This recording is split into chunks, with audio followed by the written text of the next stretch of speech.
Sí. Ok, muy buenas tardes a todos, amados Buenas hermanos. tardes. Estamos en nuestra cuarta clase. En el capítulo 4 vamos a estudiar en esta hora el análisis léxico sintáctico. ¡Wow! Para algunos de ustedes me imagino que la primera vez que escuchan estas palabras, léxico sintáctico.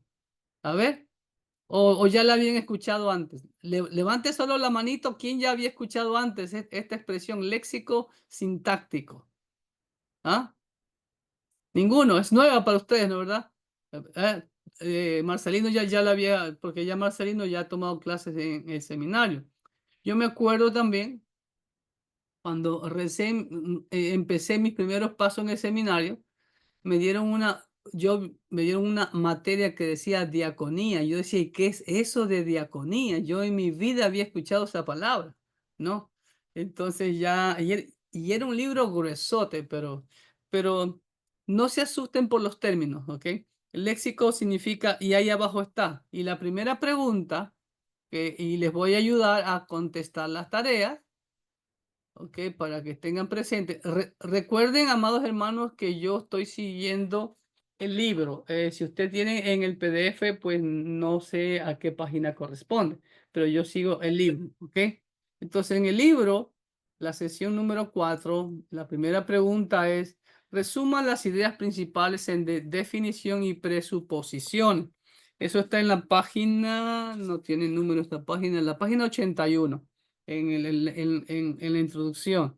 Dice, el análisis léxico-sintáctico es el estudio del significado de palabras tomadas aisladamente.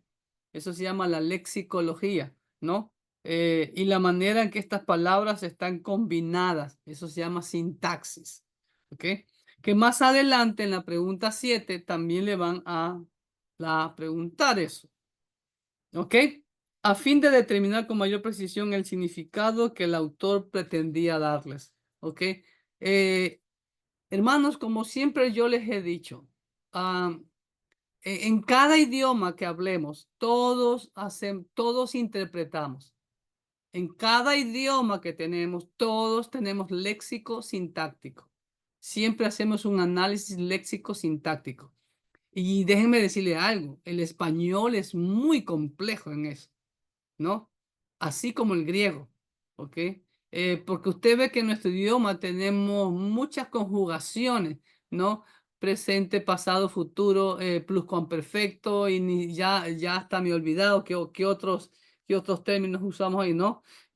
Yo puedo, tú puedes, él puede, nosotros podemos, vosotros podéis, ellos pueden, ¿ok? Pero en el inglés es fácil. You may, you may, you may, you may, o you can, he can, you can, she can, they can, ¿ok? You can, they can. Si ves, es solo una palabra, pero en el español hay bastantes.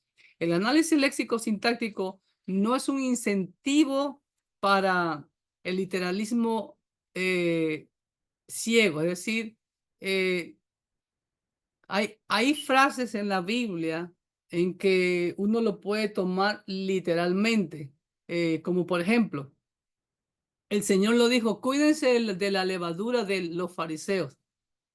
Los discípulos, ¿cómo lo entendieron? Lo entendieron literal. Dice, y ellos dijeron, eso nos dice porque no trajimos pan para comer. ¿Sí ven cómo lo entendieron ellos? Pero Jesús estaba hablando metafóricamente. ¿Ok? Entonces, el análisis léxico sintáctico nos ayuda a determinar, ¿no? La intención de las palabras del autor, ¿ok? Ya sea de manera figurada o simbólica, y entonces las interpreta como corresponde. Y ustedes pueden ver, lo mismo pasa con las parábolas, ¿no? Ustedes ven que en algunas parábolas los discípulos del Señor no entendimos esa parábola, nos las puedes explicar y el Señor les daba la explicación. Estamos, ¿no? Es como también, por ejemplo, Jesús dijo, yo soy la puerta, ¿ok? Usted de pronto al lado donde usted está tiene alguna puerta. Literalmente ahí está Jesús. En cualquier puerta que usted vea está Jesús. No, eso no quiso decir el Señor. ¿Entiende? Por eso es necesario entender el contexto, haciendo también un análisis léxico, sintáctico de la palabra o de la frase. Cuando dice yo soy el pan de vida, ¿ok? Son metáforas, ¿no? Como él quería que se entendieran. Ahora, por ejemplo, hay cosas que sí son literales, ¿no? Como por ejemplo, cuando le dijo el Señor al paralítico, levántate, toma tu cama y vete a tu casa. ¿Eso es metafórico o es? Por ejemplo, a ver, hermano, en la página 82, ahí al final del primer párrafo, está, abren su Biblia, Mateo 9, del 6 al 7. Cuando el Señor sana al paralítico, le dice, levántate, toma tu cama y vete a tu casa. Vamos a analizar esa frasecita rapidito, ¿ok? ¿Lo tienen conmigo? Está en Mateo 9. Voy a abrir mi Biblia también, aunque aquí está en el libro. Mateo 9, 6 y 7.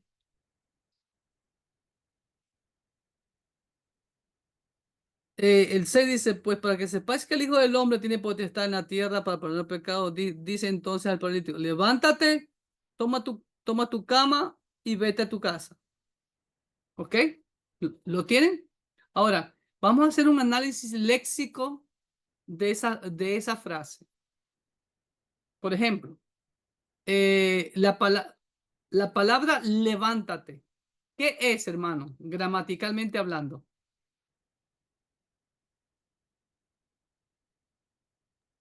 Es un Es una verbo. orden. Ponerse de pie. Ajá, ponerse de pie. A ver, primero Marcelino dijo es un verbo. Muy bien. El Es verbo imperativo, ¿no? Está en modo imperativo. muy bien. Si ve, Ujú. ya ustedes entienden, ¿se dan cuenta? Eso es un verbo. Está en modo imperativo. Entonces, si está en modo imperativo, ¿qué significa? Alguien dijo hoy, es una orden. ¿Te das cuenta? ¿Sí ves? Y aparte está en futuro, pasado o presente. Está en presente. Correcto. Levántate ahorita. Exacto. En este momento, right now, como dicen aquí los gringos, te levantas. Es una orden. ¿Sí ves? Entonces, así entendemos. Así vamos analizando y vamos entendiendo mejor la palabra. Por ejemplo, cuando el Señor dice en Juan 5:39, escudriñad. Así mismo, la palabra escudriñad, ¿ok? ¿Qué es? Es un verbo, es una acción. Recuerdo que los verbos denotan acción. Entonces, el levántate es una acción, ¿no? Toma tu cama y vete a tu casa. Es una acción inmediata. O sea, levántate, que yo te he sanado. Ok, pero toma tu camilla o la cama donde lo lleva y ándate para tu casa. Vete también. Del verbo ir es una orden. ¿Sí ve? Ahora, ¿y quién da la orden? Jesús. Jesús, ¿ok? Entonces, ¿y quién es Jesús? Si ve, ahí vamos excavando, así vamos excavando, ¿ok? Vamos excavando para encontrar, más después les voy a dar una clase entera o dos sobre el método de hermenéutica que nosotros aplicamos y que mi iglesia lo ha aprendido, ¿ok? ¿Estamos? Y de hecho vamos a practicar algo ya mismo, ¿ok? Entonces, vemos ahí, y si Jesús da una orden, ¿y quién es Jesús? Es el amo. Jesús es el Dios encarnado, entonces el Señor. Entonces, si el amo da una orden, ¿qué yo tengo que hacer? Obedecer. Entonces, ahí viene la aplicación. ¿Estamos? ¿Ok? Entonces, esa es la forma de léxico sintáctico como dice aquí el autor. También recuerde, por ejemplo, la palabra verde. ¿Qué entiende usted por verde? Por ejemplo, dice una persona muy, muy verde todavía. Hey, ¿terminaste el trabajo? Estoy Un verde adjetivo, todavía. es un calificativo, ¿no? Un adjetivo calificativo. Sí, pero ¿qué quiere exactamente un adjetivo calificativo? Tierna, muy nueva, Exacto, estoy verde novicio. todavía. Falta No he terminado. experiencia. Exacto. Ahora, pero como dice aquí, es un viejo verde. Eso es diferente. Ajá. ¿Se dan Ujú. cuenta? No. ¿Cómo dicen que pues, viejo rabo verde, que le dicen así, ¿no? Rabo Viejo verde. rabo verde, ¿no? ¿Verdad? Viejo Ahora, verde, rabo verde. ahora, pero si usted va a Ecuador y Luchito, y no sé si María Verónica está conectada también con Luchito, me van a entender, Sí, buenas noches, pastor. Sí, sí, sí le entendí. ¿ok? Nosotros vamos al mercado y compramos un verde. ¿Ustedes entendieron, hermanos mexicanos? No, No. Mexicano, dijo. Solamente que sea un pepino, No, a ver, un aguacate. hermanos guatemaltecos, ¿entendieron eso? tampoco, Tampoco. tampoco. Hermanos salvadoreños, ¿entendieron eso? Yo voy a comprar, Espinacas. ¿ah? Yo voy al mercado y compro 3 verdes para hacerme un bolón. No entendieron ni papa, ¿no, verdad? Pero Luchito y María Verónica Voy me al mercado y me entendieron. compro un verde para hacerme un bolón. Quien sea que sea. Si ve, ninguno me entendieron, pero Luis y su esposa me entendieron cabalito, como dicen ustedes. Sí, ¿Sí? porque aquí en Ecuador el verde es con un plátano. Es el plátano. ¿Sí ve? Usted no va al mercado y dice, deme un plátano. Y te va a decir, ¿qué? ¿Qué quieres? No, tú quieres verde. Ah, sí, deme un verde. Y Y además debe ser lo que en México conocemos como plátano macho. eso mero, exactamente, plátano macho. Ahora, y si el plátano macho está maduro, tú no pides, deme un plátano macho maduro, no, deme un maduro. Y el ecuatoriano te entiende. ¿Te das cuenta? ¿Sí ves? Así es la Biblia. Tenemos que entender que una palabra puede significar una cosa en un momento, ¿no? Pero tenemos que ver el contexto para ver, como por ejemplo, si yo digo cómo, ¿qué quise decir? ¿De qué forma? Ajá, el contexto me lo dice, porque no he dicho nada más, ¿no? Porque la palabra como puede ser lo que está haciendo ahorita Marquito, la acción de comer, yo como, ¿no? O también puede ser una pregunta, ¿cómo te llamas? ¿Cómo es que no están conectados los otros hermanos? ¿Sí ves? Una pregunta. O también, ah, Ecuador jugó como nunca, pero perdió como siempre. ¿Sí ve? ¿No? ¿No entiendes? O sea, es un comparativo. Si ves la misma palabra y 3 significados diferentes, dependiendo el contexto. Y por eso no me canso de repetírselo. Es imprescindible, es necesario, es urgente que ustedes se devoren la Biblia. Que obedezcamos al Señor, escudriñar las escrituras. ¿Ok? Es una orden imperativo. ¿Qué tenemos que escudriñar? Las escrituras. ¿Cuáles son las escrituras? Lo que conocemos como la Biblia. ¿Se dan cuenta? Porque en ellas os parece que tenéis la vida eterna y ellas os testifican de mí. Entonces, ¿te das cuenta? La Biblia es el libro en donde Dios nos revela su plan para la vida eterna al ser humano. Y la Biblia habla ¿de quién habla la Biblia? Solamente de Dios manifestado en 3 personas, Dios Padre, Dios Hijo, Dios Espíritu Santo. No habla de ningún pueblo en particular, ni ninguna otra persona en particular. ¿Se dan cuenta? Ahí escudriñamos ese versículo, escudriñar. La palabra escudriñar, ¿qué es? ¿Verbo o sustantivo o objetivo? Verbo, correcto, Es es un verbo. verbo. Está en modo, Perfecto, Ambiente. perfecto. no, imperativo, nominativo, acusativo o imperativo. Es imperativo, escudriñar. Imperativo. Entonces, si es un imperativo, es Una orden. una orden. Entonces, ¿y quién da la orden? El amo, Jesús. Entonces, ¿qué tengo que hacer yo? Obedecer. Ahora, Obedecer. en qué tiempo está el verbo escudriñar de Juan 5:39? Presente perfecto. O auristo en griego. No, pero, a ver, Marcelino, auristo es pasado, presente es presente. Es que ya me está metiendo el griego ahí, ¿sí ve? Sí, pero y en el griego hay otro, y en el griego hay un presente que es presente continuo. Y ese escudriñar es presente continuo. ¿Qué significa eso? Entonces, ¿cuándo yo debo escudriñar las escrituras? Siempre, buscar siempre. Todos los días, ¿te das cuenta? Y ese es el gran error que la iglesia ha cometido por siglos. Lo cometió Israel y la iglesia, como dice Pablo en Romanos 15 y 1 Corintios 10, parafraseando, no aprendió de los errores de Israel. ¿Estamos? ¿Ok? Aunque se me quede frisado, me están Pastor, escuchando. Sí. ¿Están te conmigo está ahí? congelando las. Ahorita sí ya. Ahora sí, ya, ahora sí, gracias a Dios. Perfecto, ¿ok?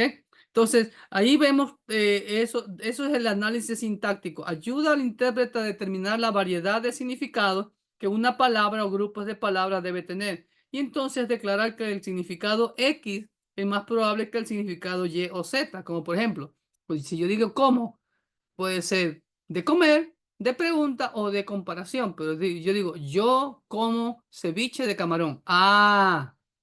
Ahí se entendió todito, ¿no? ¿Verdad? ¿Ok? Tú Ahora. eres como. No, pero no se entendió, porque tú eres como el ceviche de camarón o tú comes ceviche de camarón. Yo como ceviche de camarón.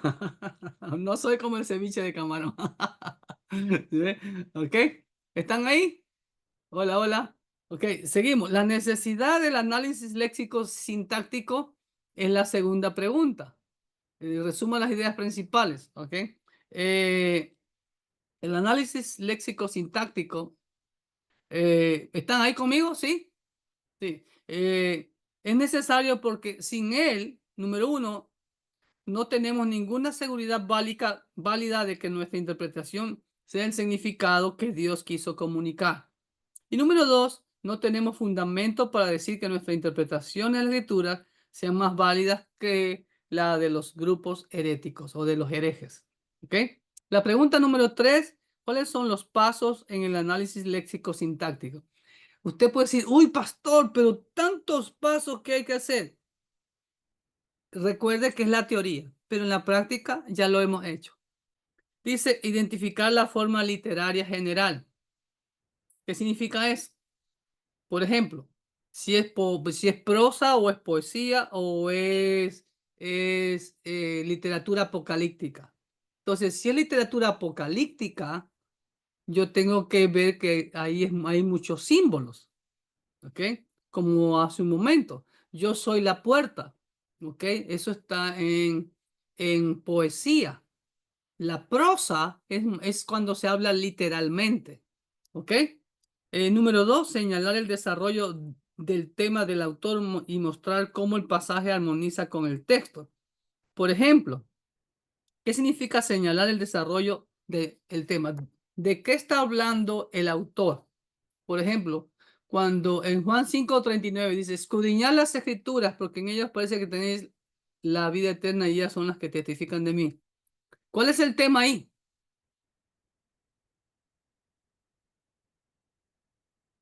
Hello, hola. ¿Cuál es el tema en ese versículo?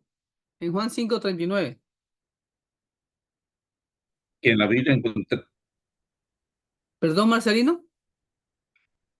encontramos toda la información acerca de Dios. El tema son las escrituras. ¿Y qué tenemos que hacer las escrituras? Estudiarlas profundamente. Eso es escudriñar. ¿Por qué tenemos que estudiar las escrituras? Porque ahí vamos a encontrar el camino a la vida eterna y vamos a conocer a Cristo.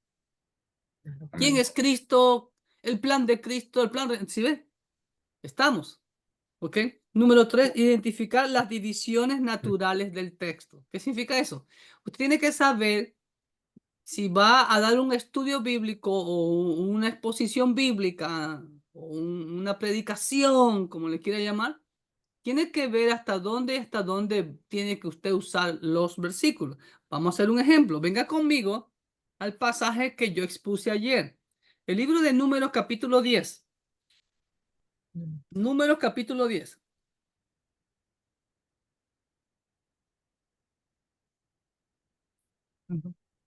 ¿Lo tiene? E inclusive algunas Biblias, ustedes ven, tienen algunas divisiones. Entonces, esas divisiones que ya trae la Biblia hecha por la casa impresora, puede ayudarle, pero a veces también puede jugarle una mala pasada. Como por ejemplo, en el Números capítulo 10, ¿cuántas divisiones tienen ustedes en todo el capítulo 10? En sus Biblias. Dos. Yo tengo dos. Dos. ¿De dónde va la primera división? Del 1 al 10. Y la Ajá, segunda es del 11 al hasta el final, 36. Sí. hasta el 36. Muy bien, muy bien. Entonces, si ven, gracias a Dios, no sé si algún otro hermano tenga más de dos divisiones en sus Biblias, en número 10.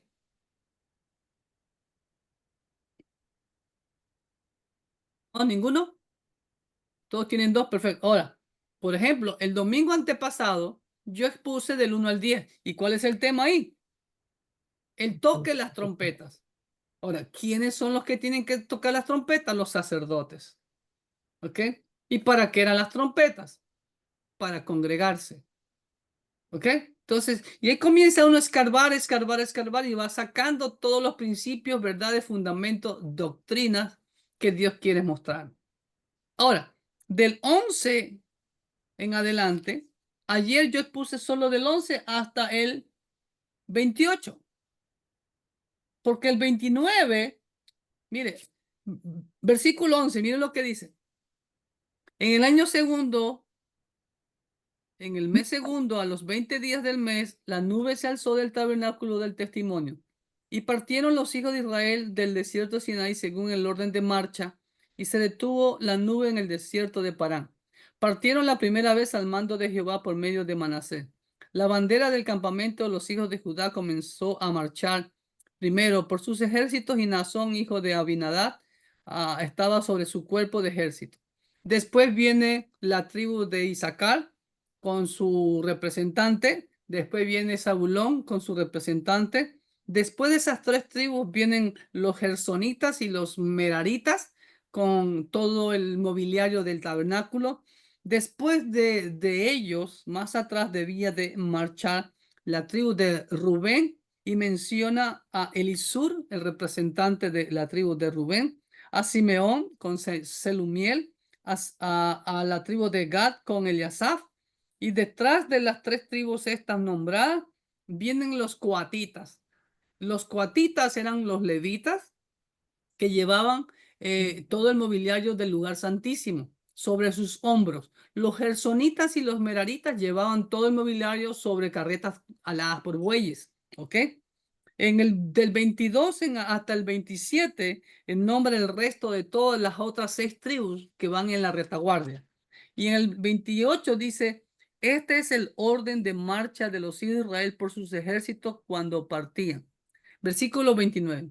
Entonces dijo Moisés a Jobat, hijo de Rahuel, Madianita, su suegro, nosotros partimos para el lugar del cual Jehová ha dicho, yo os lo daré. Ven con nosotros y te haremos bien, porque Jehová ha prometido el bien a Israel. Y él le respondió, yo no iré, sino que me marcharé a mi tierra y a mi parentela. Y Moisés le dijo, te ruego que no nos dejes porque tú conoces los lugares donde hemos de acampar en el desierto y nos serás en lugar de ojos. Ojo, ojo con lo que está diciendo Moisés. Y si vienes con nosotros cuando tengamos el bien que Jehová nos ha de hacer, nosotros te haremos bien. Versículo 33. Así partieron del monte de Jehová camino de 3 días, y el arca del pacto de Jehová fue delante de ellos camino de 3 días, buscándole lugar de descanso, etcétera, etcétera, etcétera. Ahora, ¿por qué yo lo hice hasta el 28 y no continué hasta el final?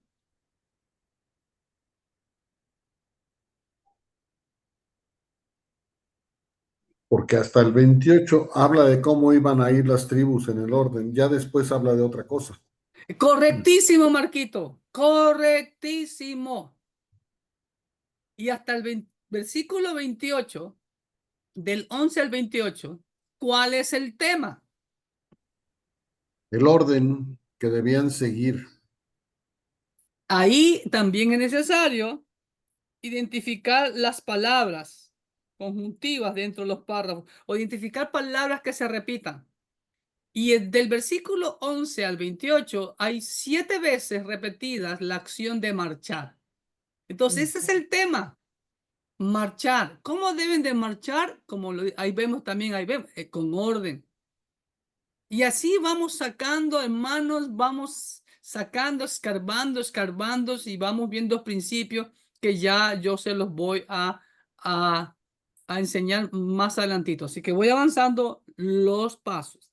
Número 5, determinar individualmente el sentido de las palabras. ¿Cuál es el sentido de las palabras de este pasaje? Era de marchar. Era de, ¿en dónde estaban? Tenemos que entender en dónde estaba. Como yo siempre le digo, metas en el túnel del tiempo y vaya hacia 3500 años atrás y vaya al monte Sinaí. Está ahí en la montaña la gloria de Jehová sobre el monte, ya el tabernáculo está construido, la gloria Shekinah sobre el tabernáculo. Imagínense esa escena, ¿ok?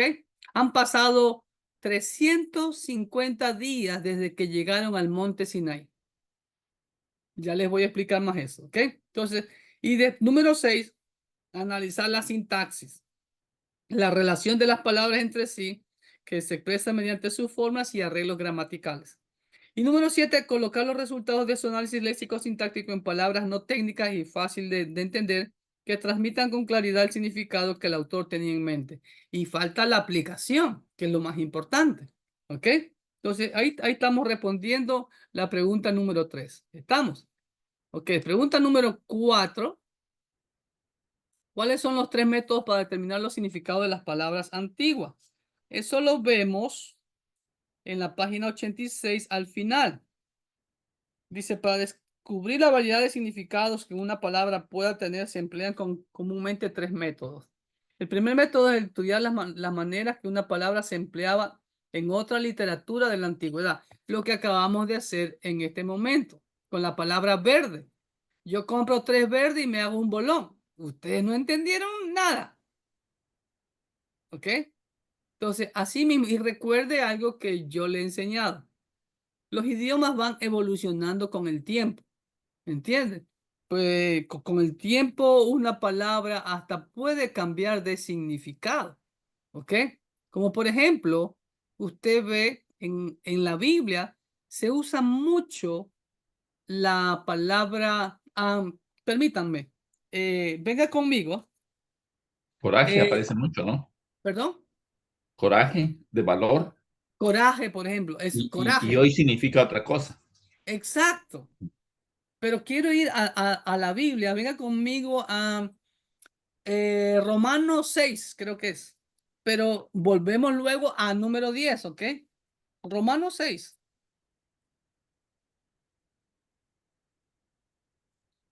Romanos 6, versículo 17. Mira lo que dice. ¿Alguien me lo puede leer, por favor, secretario?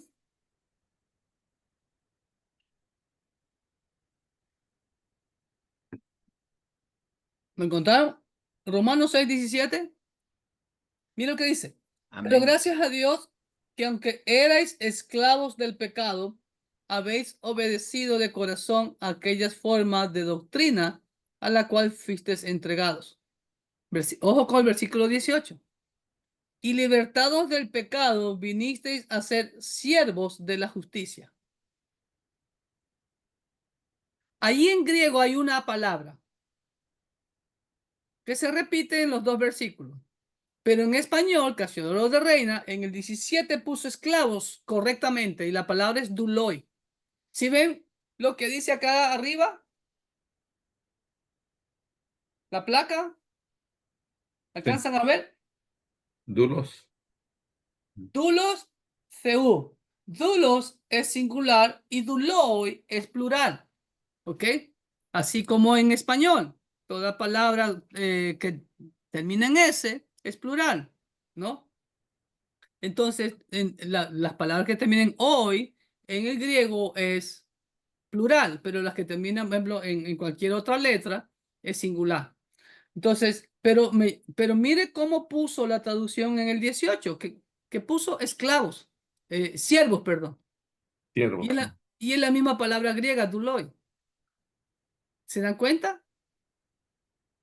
Entonces, hoy en día se escucha bonito decir siervo de Dios, ¿no es verdad?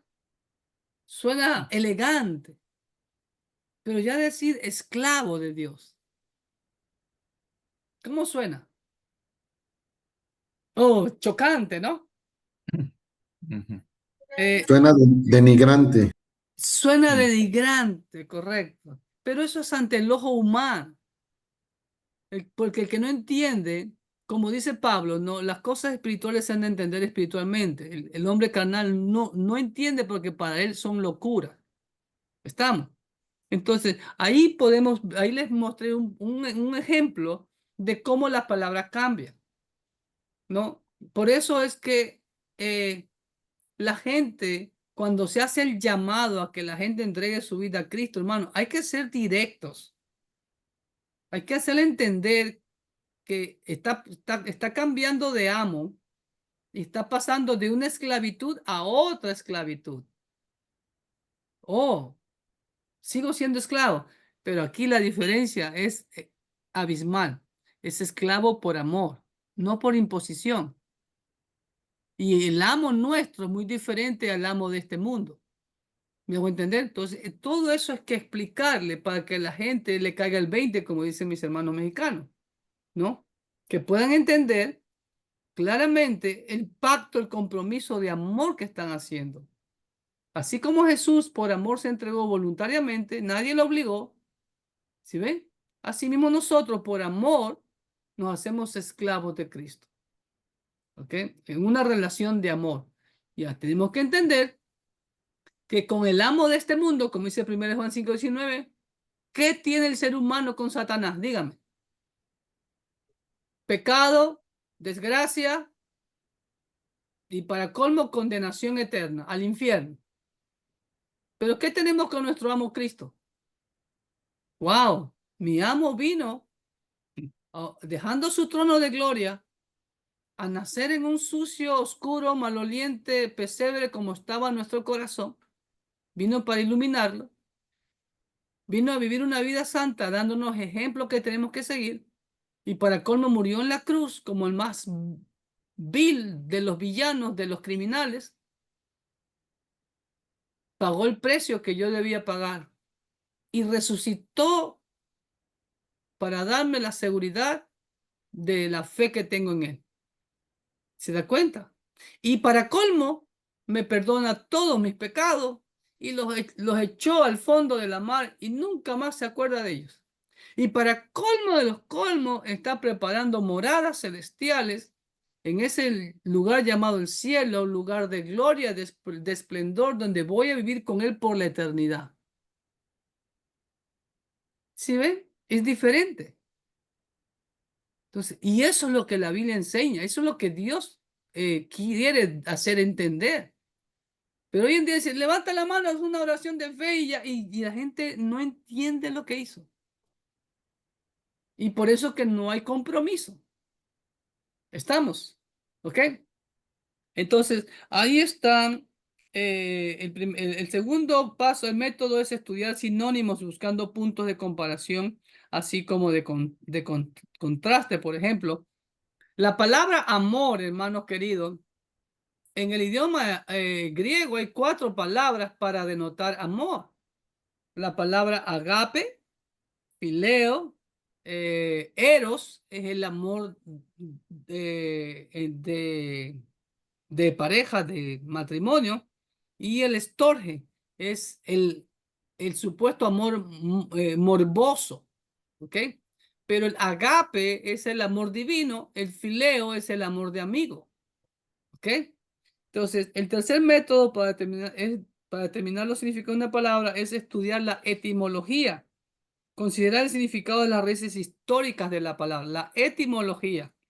¿De dónde viene esa palabra? Por ejemplo, la palabra neumático.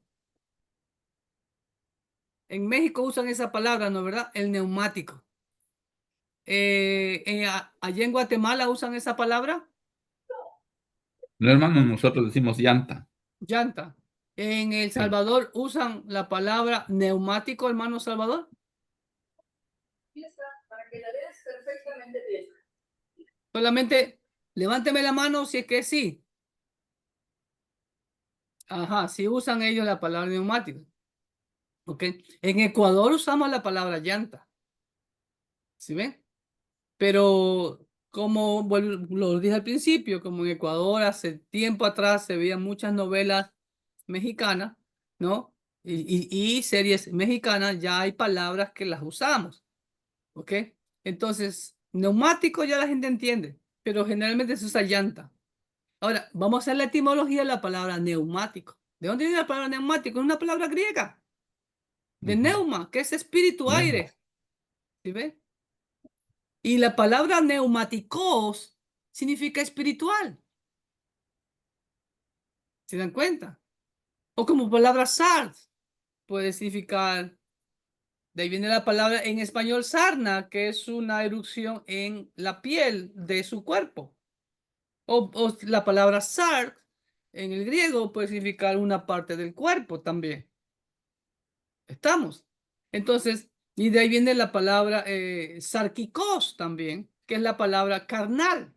Como mis hermanos mexicanos usan mucho esa palabra, oye, carnal, ¿no? Pero la palabra carnal para ustedes, ¿qué significa? Aquí en México, vulgarmente, hermano. Hermano, ¿se dan cuenta? Pero si yo te digo, Marcos, tú eres carnal, no te estoy diciendo que eres hermano, te estoy diciendo que eres inmaduro, ¿no verdad? ¿Te das cuenta? ¿Sí ves? Pero para el mexicano es hermano, como por ejemplo, ustedes no van a entender si yo digo, tú eres mi ñaño. ¿Eh?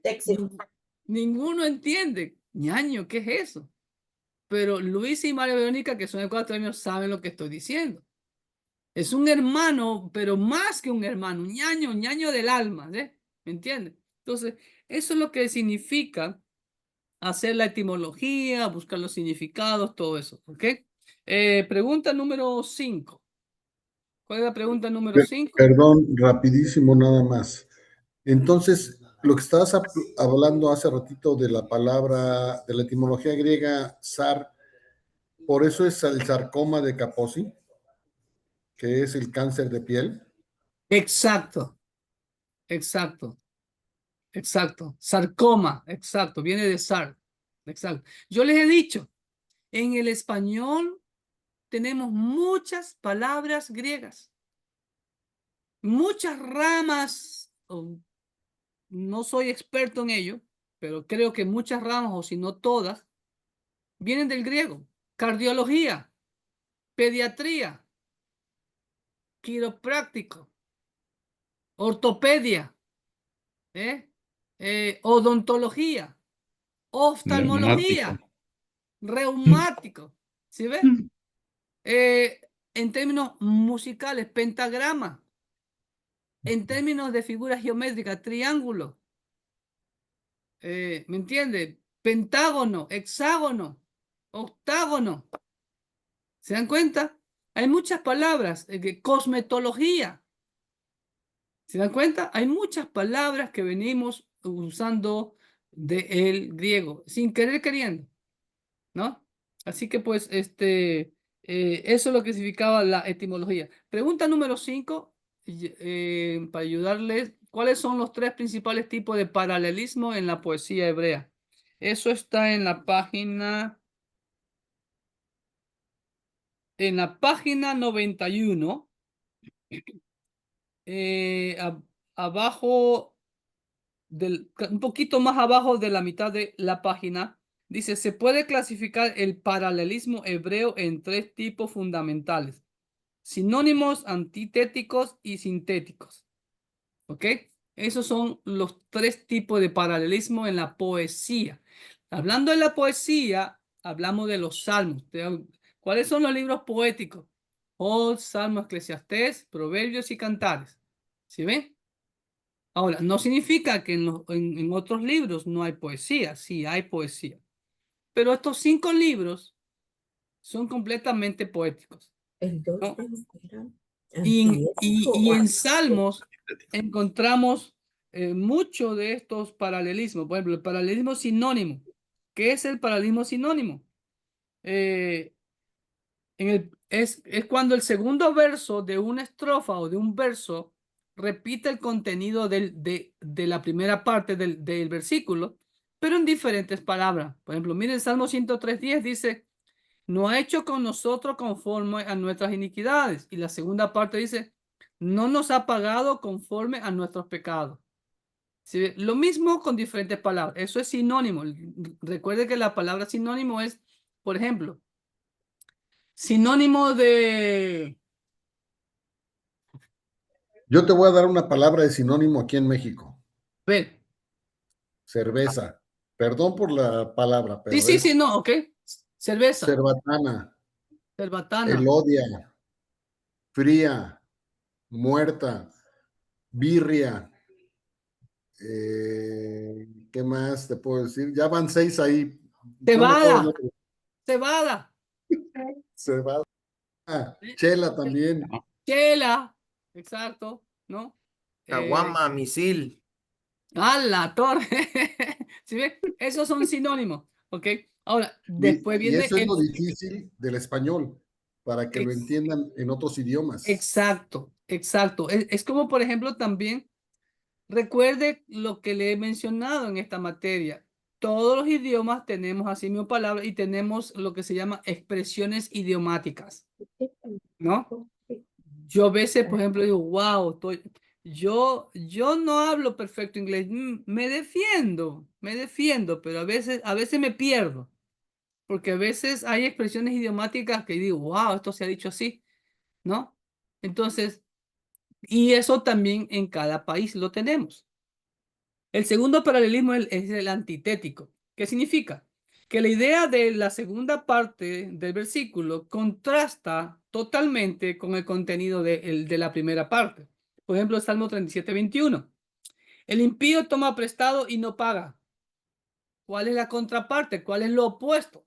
Mas el justo tiene misericordia y da. Ese es un paralelismo antitético. ¿Estamos? Después, por último, el paralelismo sintético, donde el segundo verso va más allá o completa o complementa la idea de la primera parte del versículo. Por ejemplo, Salmo 14:2 es un buen ejemplo. Dice, Jehová miró desde los cielos sobre los hijos de los hombres para ver si había algún entendido que buscara a Dios. ¿Para qué miró desde los cielos? Ahí complementa, ¿no? Para ver si había algún entendido que buscara a Dios. ¿Estamos? ¿Ok? Esas son la pregunta número 5. Pastor, Pregunta, sí. por ejemplo, este, em, no estamos, por ejemplo, yo no estoy familiarizada con estos paralelismos, así que se le llaman, se dividen en sinónimos, antitéticos y sintéticos. Pero ¿hay necesidad de aprenderse esos conceptos o Em, no necesariamente, no necesariamente? pero cuando ya mismo entremos al libro de Salmos, Berito, tú vas a darte cuenta. Ujú, Inclusive en Proverbios también vemos esos paralelismos, ¿no? Por eso que si tú ves cómo está escrito en las Biblias, los Proverbios y los Salmos, y creo que también el libro de Job, los libros de poesía, son diferentes a los relatos históricos que van de largo. ¿Tú ves? Pero acá van dejando, como quien dice, van haciendo partes. No es un relato completo, ¿me hago entender? Entonces, menciona la primera parte y la otra parte ya en otro renglón. ujú. ¿Estamos? ¿Ok? Sí, Entonces, honestamente, ¿no?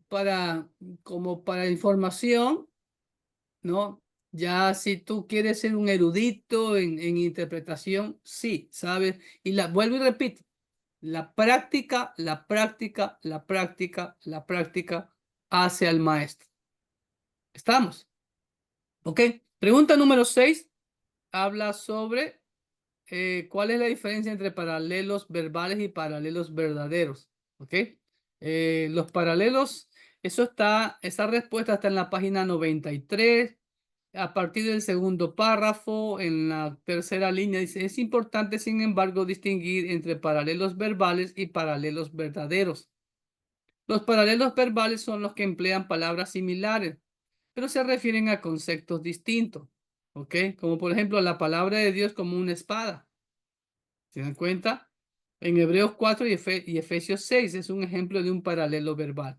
¿Qué dice Hebreos 4? Porque la palabra de Dios 4:12, porque la palabra de Dios es viva y eficaz y más cortante que toda espada de doble filo y penetra a partir de la coyuntura y discierne los pensamientos y las intenciones del corazón. ¿Ok? Pero en Efesios 6 Pablo está hablando de la palabra como armadura, como parte de la armadura del cristiano. ¿Ok? Que Jesús la usó. ¿Te das cuenta? No, hay que sacar la, la espada, ¿ok? ¿No? ¿Qué significa? Para defenderse de los ataques del enemigo. ¿Se dan cuenta?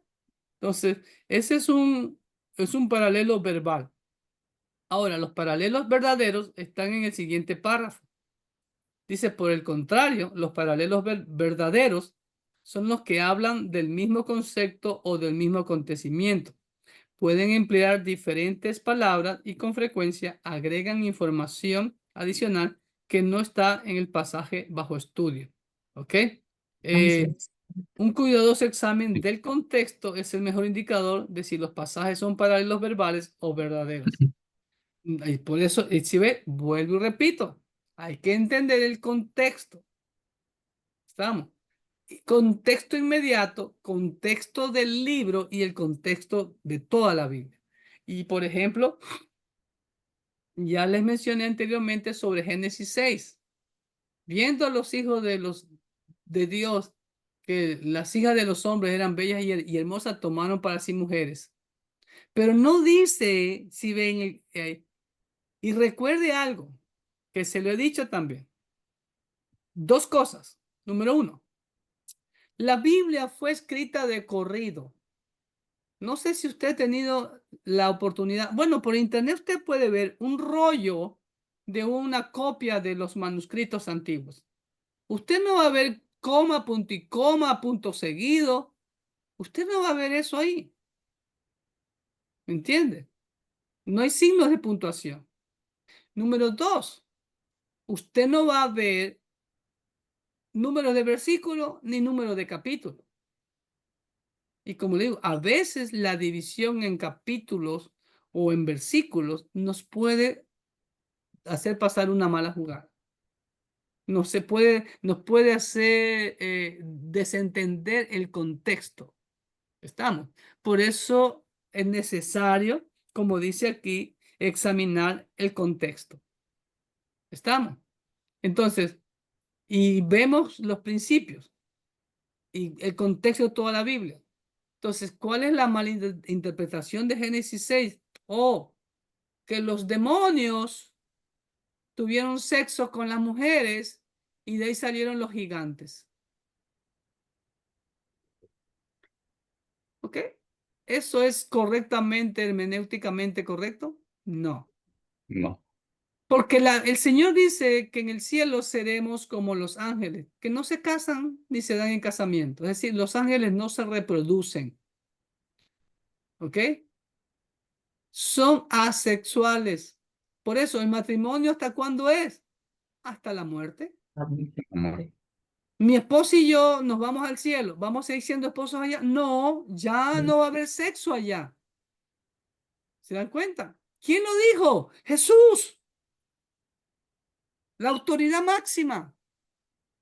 Entonces, por eso la gente, como no estudia la Biblia, creen a esas personas. Ahí no, tiene que entender todo el contexto inmediato, posterior y el antecedente y el precedente. Y vemos en el capítulo 4, el último versículo, que la gente comenzó a invocar a Jehová. Y Pablo, un judío, recuerda lo que siempre les he enseñado, lo que la Biblia enseña. La iglesia que nace en Jerusalén era totalmente judía. ¿Y qué enseñanza tenían? No, hermano, ellos no inventaron nuevas doctrinas. Ellos no inventaron nuevas cosas. Ellos venían con las mismas enseñanzas del antiguo pacto. Jesús lo dijo. Ellas testifican de mí. ¿Ok? Pablo dice toda la escritura, pero dice no, nunca la profecía fue traída por voluntad humana. Cuando dicen Pedro y Pablo sobre la escritura, ¿a quién se refiere? ¿A qué se refiere, perdón? Al antiguo pacto. Aún no existía el nuevo pacto. Aún ni siquiera existían todos los libros del nuevo pacto escritos cuando Pablo y Pedro escriben eso. Y recién al final del segundo siglo es que se compila lo que conocemos como el nuevo pacto, el canon, y en el año 300 y en la Pascua de Resurrección es donde ya se legaliza el canon del nuevo pacto. ¿Se dan cuenta? Entonces, toda la enseñanza viene del antiguo pacto. Jesús lo dijo. Las escrituras dan testimonio de mí. Juan 24:44, lo he dicho algunas veces, ¿ok? Entonces ahí están respondida la pregunta número 6. Ahora, la pregunta número 7 define los siguientes términos. Análisis léxico sintáctico, eso está lo primero que vimos en la página 81 al final. Ahí dice: el análisis léxico sintáctico es el estudio del significado de palabras tomadas aisladamente, lexicología, y la manera en que estas palabras están combinadas, sintaxis, con el propósito de determinar con mayor precisión el significado que el autor pretendía darles. Después viene la palabra, el concepto, el término sintaxis. Ahí en la página 93, al final, ahí dice claramente sintaxis. La sintaxis trata del modo como los pensamientos se expresan mediante formas gramaticales. Punto. ¿Ok? Después dice la lexicología. ¿Ok? ¿En dónde está eso? Vamos a ver dónde. Es lo mismo. Es el estudio del significado de las palabras tomadas Exactamente. aisladamente. Exactamente. Es lo mismo que le acabo de dar ahorita, ¿sí? La denotación. ¿Dónde está la denotación? Ok, eso sí me costó trabajo encontrarlo, pero ya se las voy a dar. Para que no se rompa mucho la cabeza. Está en la página, déjeme ver, aquí está. En la página 86, sí. Ujú. En donde dice el título significado de las palabras. En la cuarta línea, abajo dice, de la tercera, al lado de sus significados específicos, muchas veces las palabras tienen una variedad de denotaciones populares. Es decir, usos que se hallan en la Se le fue, conversación común. Pastor, Sí, se cortó un poco. ¿Dónde dijo? Porque no le escuché. Página 86, primer en la párrafo. página 86, perdón, si se cortó, abajo de significado de las palabras, en la tercera línea, dice, al lado de sus De seguro. significados Otra vez. específicos. ¿Ah? ¿Estamos? Así, ya, ajá. ¿Ya? Dice, Otra vez. Sí, hermano. al lado de sus significados específicos, muchas veces las palabras tienen una variedad de denotaciones populares. ¿Y qué son las denotaciones? Es decir, usos que se hallan en la conversación común. ¿Ok? Por ejemplo, consumado. Consumado es, ¿qué dijo Jesús? Que ya se completó, ya la obra está completa. ¿Ok? Pero mire la otra frase que pone el autor. Octavio Paz es un poeta consumado. ¿Qué significa? Que es un poeta perfecto. ¿Sí ve la diferencia? En cambio, es un consumado granuja. ¿Qué significa? Es un pillo sin remedio. ¿Sí ve cómo la misma palabra tiene tres diferentes significados? ¿Ok? Esas son las denotaciones, como ya también yo les dije sobre la palabra verde. Después vienen las connotaciones. Más abajito está donde dice también las palabras También tienen las palabras. connotaciones. ¿Qué son las connotaciones? Significados emotivos implícitos, no declarados explícitamente. Y el ejemplo que da es sobre el coraje, ¿no? Tener coraje. Entonces el coraje puede ser enfado y mire, como contraparte, valentía, tener coraje. También me acuerdo cuando era muchacho, creo que era una serie mexicana, los hermanos Coraje. ¿Alguien se acuerda de los hermanos mexicanos? Los hermanos Coraje, ¿no, Berito, tú, Marco? ¿No? A Noé no le pregunto porque él es chamaco todavía. Bien. No era de esa época, ¿no? De la prehistoria, ¿no? No, no, ok. Ok, entonces ahí tenemos contestada esos términos. Y el último término son las figuras Figura retóricas.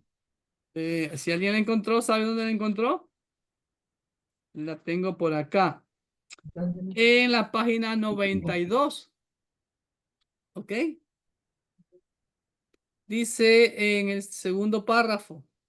En cuarto lugar, determinar si la palabra se emplea como parte de una figura retórica. A veces las palabras o frases se emplean de maneras que se desvían de la forma normal de hablar con la intención de producir asombro o una impresión fantasiosa o vívida, como por ejemplo de figuras retóricas o también llamadas modismo. Esto cuesta un ojo de la cara. Usamos nosotros, ¿se dan cuenta? Eso es una figura retórica. Vuelvo y repito, nosotros hacemos paralelismos, hacemos figuras retóricas, hacemos modismo, simplemente lo usamos, pero no sabemos, como dijo Berito, ¿es necesario esos términos? No, los usamos, ¿no? Estamos echarle leña al fuego. ¿Qué significa echarle leña al fuego, hermano? No, Agrandar hacer más más el grande el problema. problema. Exacto, ¿te das cuenta? ¿Sí ve? Eso es una figura retórica. ¿Estamos? Ok. Y a continuación de la tarea, la sesión 4, vienen las famosas respuestas de los DM. ¿Ok? Y para muestra un botón voy a hacer la número 15. Lo tienen conmigo ahí en la página 96. Al final dice ejercicios. Ahora, todos esos ejercicios, usted tiene que responderlo ya, lo que usted cree ahí, lo que usted interpreta, ¿sí ve? Hasta el 25, ¿ok? Dice el DM15, vamos hasta ahí y después nos volvemos al número capítulo 10 para enseñarle, ¿ok? A ir escudriñando la palabra de Dios. Y le voy a pedir a mi hermana Berito que por favor solo esté de oyente, porque ella ya escuchó el mensaje ayer, ¿ok? Así que pues, ahora, el DM15 me dice, un pastor predicó un sermón empleando 1 Corintios 11:29 como texto preparatorio para la cena del Señor. Él interpretó la frase sin discernir el cuerpo del Señor como una referencia al cuerpo de Cristo, la iglesia. Su mensaje del texto era que no debemos participar de la comunión cuando tenemos sentimientos negativos hacia nuestros hermanos o hermanas sin resolver, porque al hacerlo estaríamos comiendo y bebiendo sin discernir el cuerpo del Señor.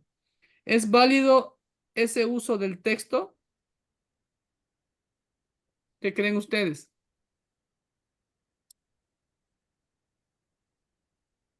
Yo le puse que no, ¿Por qué porque no? cuando el apóstol Pablo habla sin discernir el cuerpo de Cristo, está hablando del sacrificio que él hizo por nuestros pecados. Ya, exacto, muy bien. Yo hago, pero también implica otra cosa, el cuerpo de Cristo. ¿Quién es el cuerpo de Cristo? Es la iglesia, sí. Ajá, tiene Y, varios significados. Número y fue uno, lo que el hermano usó. sí, correcto, está correcto, pero también Es que ahí hay tres aplicaciones. Primero yo tengo que entender, ¿no? Que estoy recordando el sacrificio que Cristo hizo por mí. Si yo no valoro el sacrificio de Cristo, entonces no debo de tomar la cena del Señor. Número dos, si yo menosprecio a un hermano, tengo problemas, estoy menospreciando el cuerpo de Cristo, que es la iglesia, ¿no? Recuérdelo, el contexto me lo dice. ¿Qué era lo que pasaba? Los miembros ricos humillaban a los pobres, ¿no? Se comían todo y no le dejaban a los hermanitos pobres. ¿Se Muchos dan se quedaban cuenta? sin comer. Ujú. Por eso Pablo dice, coman en sus casas. ¿Te das cuenta? Entonces, sí es válido lo que él puso. Claro que es parte. Y otra cosa también, cuando yo celebro la cena del Señor, hermano, muchas veces tomamos a la ligera la cena del Señor. Por ejemplo, dice, cuando comieres de este pan, ¿qué dice? Y bebieres de esta copa, La la muerte del Señor muerte anunciáis. del Señor anunciáis. Anunciáis ¿Qué más dice? hasta que Él venga. Hasta que Él venga. ¿Entiendes lo que quiere decir eso, hermanos queridos? Que estamos esperando el regreso del Señor.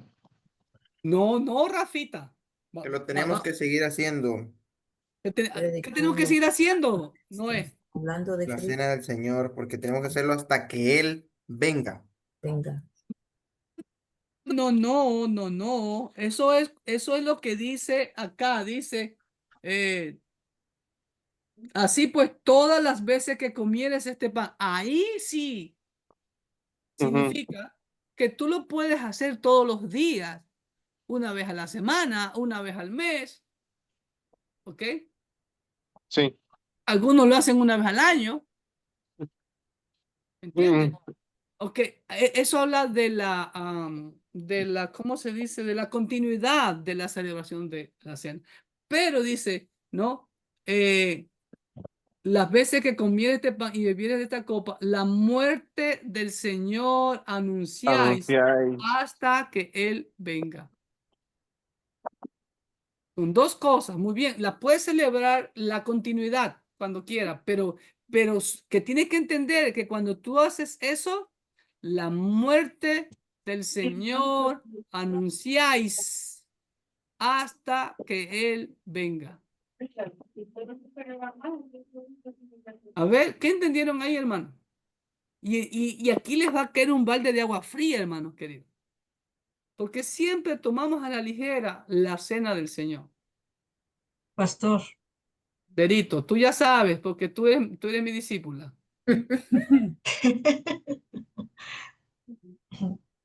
Ok, deja que los hermanos... Hermano, es que la situación es que cuando se celebra la cena del Señor, o como muchas veces decimos, la Santa Cena, se toma a la ligera porque no se le da el verdadero significado del sacrificio de Cristo, sino que lo hacemos como un mero ritual. Entonces dice, Correcto, estamos correcto, anunciando Rafita. la muerte del Señor hasta que Él venga. Por eso yo hago énfasis de que también la cena del Señor nos recuerda a uno su muerte, pero también el Señor nos dijo que teníamos que anhelar su venida, anhelar su regreso. Claro que sí, claro que todo eso implica, todo eso implica. Hermano, recuerda la palabra ahí. ¿Qué dijo el Señor? Esta es la sangre del nuevo pacto. ¿Ok? Esta copa es el nuevo pacto en mi sangre. Haced esto todas las veces que la vivieras en memoria de mí. ¿Ok? Entonces, ¿cuál es el pacto? Entonces, cada vez que yo tomo, estoy recordando mi pacto. ¿Cuál es el pacto? ¿Te das cuenta? Y ahí ya nadie entiende. Mi pacto es que yo tengo que anunciar a Cristo, su sacrificio expiatorio. Cuando yo celebro la cena, estoy renovando mi pacto de que estoy anunciando a Cristo. Anunciáis, la palabra anunciáis. ¿En qué tiempo está? ¿Futuro? ¿Pasado o presente? Presente, presente, Presente continuo. continuo. Todos los días yo, cuando me levanto, yo le pido, Señor, dame de tu gracia. Ponme personas hoy para poder anunciar tu palabra. Hoy fui al doctor por el problema de mi garganta, pero ya estoy mucho mejor. Parece que era un virus. El doctor me dijo que ya mi propio cuerpo lo ha estado expulsando y ya quédate tranquilo y sigue nomás. Entonces, y antes de eso, en la sala de espera, aproveché y me senté al lado de una señora. Mi esposa se sentó por allá y yo me senté al lado de la señora. A propósito, yo soy intencional. Y le presenté el evangelio. Le di mi tarjetita para que si quiere un estudio en su casa, encantado se lo doy, sin compromiso, con cualquier Biblia. ¿Sí ven? Hermano, ahora la pregunta del millón. ¿Todos los que toman la cena del Señor hacen eso? A No, mí, a mí me da tristeza, amados hermanos. A mí me da una profunda tristeza. Y yo lo repito, ¿sí o no, Berito? Cada vez yo lo repito y lo repito. Y yo veo personas que a pesar de que yo lo advierto con manzanitas y peritas, toman la cena del Señor. ¿Sí o no, Berito? Y otra cosa que a mí me entristece tanto es cuando hacemos la presentación de niños. Yo les aclaro, hermanos queridos, muchos no entienden qué es presentar a un niño. Yo digo, ¿entiendes lo que significa hacer la presentación de tu niño? Te estás poniendo la soga al cuello, por así decirlo. Porque como dice Eclesiastés 5, ¿no? Que tu boca, que ¿cómo? no prometamos al Señor si no vamos a cumplir. Correcto, eso, gracias Rafita, parafraseado, así es. Si no vas a cumplir, no prometas nada delante del ángel. ¿Te das cuenta? Y muchos padres van y quieren, y yo, hermano, yo soy intencional. A todo padre le hago firmar su compromiso de presentación del niño. Y cuando lo estamos presentando, inmediatamente yo le imprimo un certificado previamente y ya lo firmó y se lo pongo ya en un marquito, así, ya para que lo cuelgue en la pared, listecito, para que se acuerde del pacto que está haciendo ante Dios y ante la iglesia. Pero muchos lo toman como un ritual. ¿Se dan cuenta? ¿Ok? Hermano, Entonces, sí, Rafita. lo estamos haciendo casi en vez del bautismo.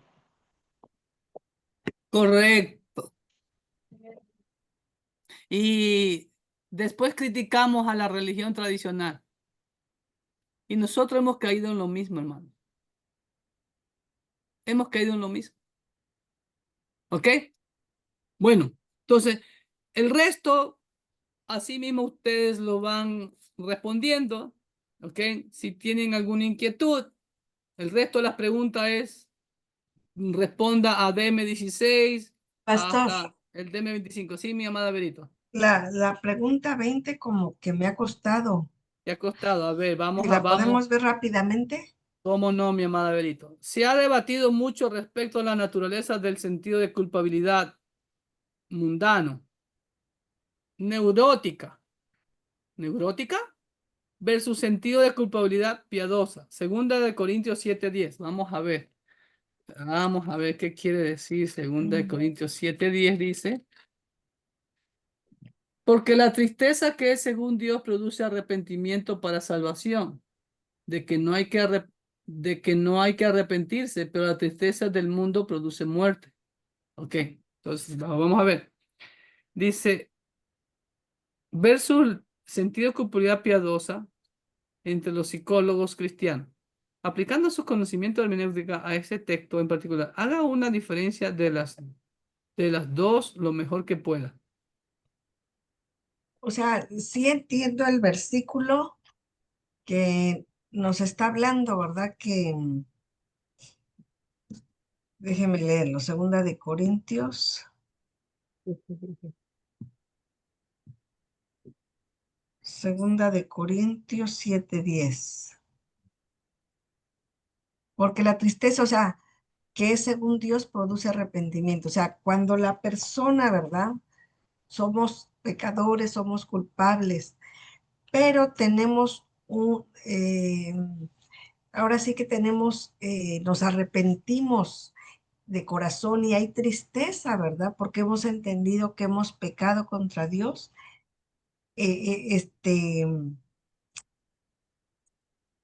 Ahora sí que va a haber un arrepentimiento genuino, ¿verdad? ¿Ya? Y Ujú. aquí habla de la tristeza, pero la tristeza del mundo. Entonces aquí está hablando de la primera es la tristeza, ¿verdad? Que después produce gozo, pero después habla de la tristeza del mundo que produce muerte.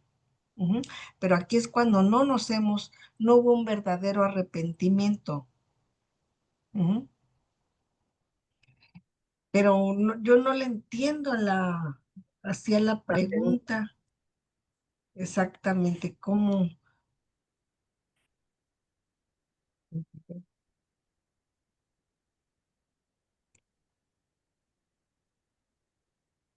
Culpabilidad mundana y culpabilidad piadosa.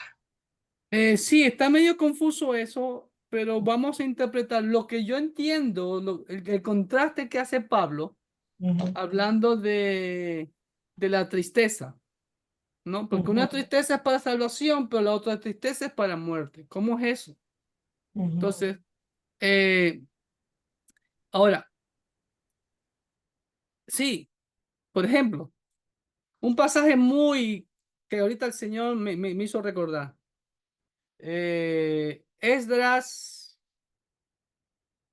capítulo 10. Vengan conmigo, Esdras, capítulo 10.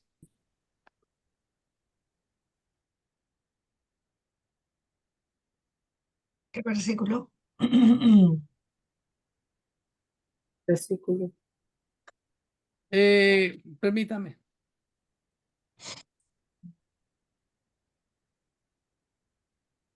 Versículo 1 en adelante.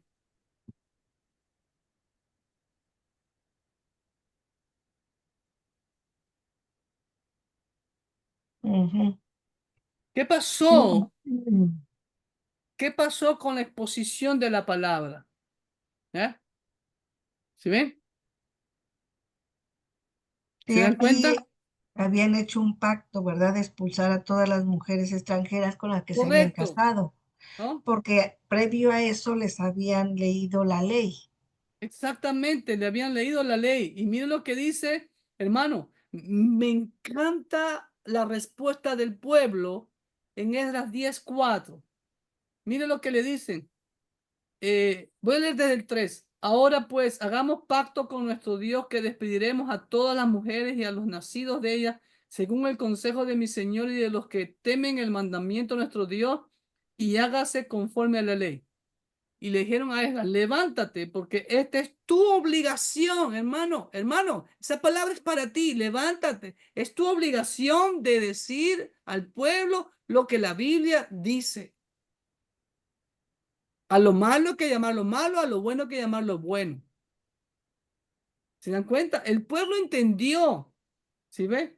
Causó tristeza. Dejar a sus mujeres de otras naciones y a sus hijos que le nacieron de ellas, hermano. Hermano, mira qué ejemplo, hermano. ¿Cómo crees que estaban, hermano? ¿Era fácil? Ah, ¿era fácil, hermano? Dejar sus mujeres y sus hijos que habían tenido con su mujer que era de otra nación y mandarlas lejos. ¡Wow! Por eso dice, estaban tristes. Pero nosotros tenemos contigo, esfuerza tipo manda la obra. Entonces él se levantó y mire, habían hombres, mujeres y niños. Mira lo que dice el versículo 10:1. Y lloraba el pueblo amargamente. ¿Por qué? Porque escucharon la ley de Dios. Pero ese lloro amargamente, ¿para qué era, hermano? para arrepentimiento y salvación, como dice Pablo. De ahí saca Pablo esto.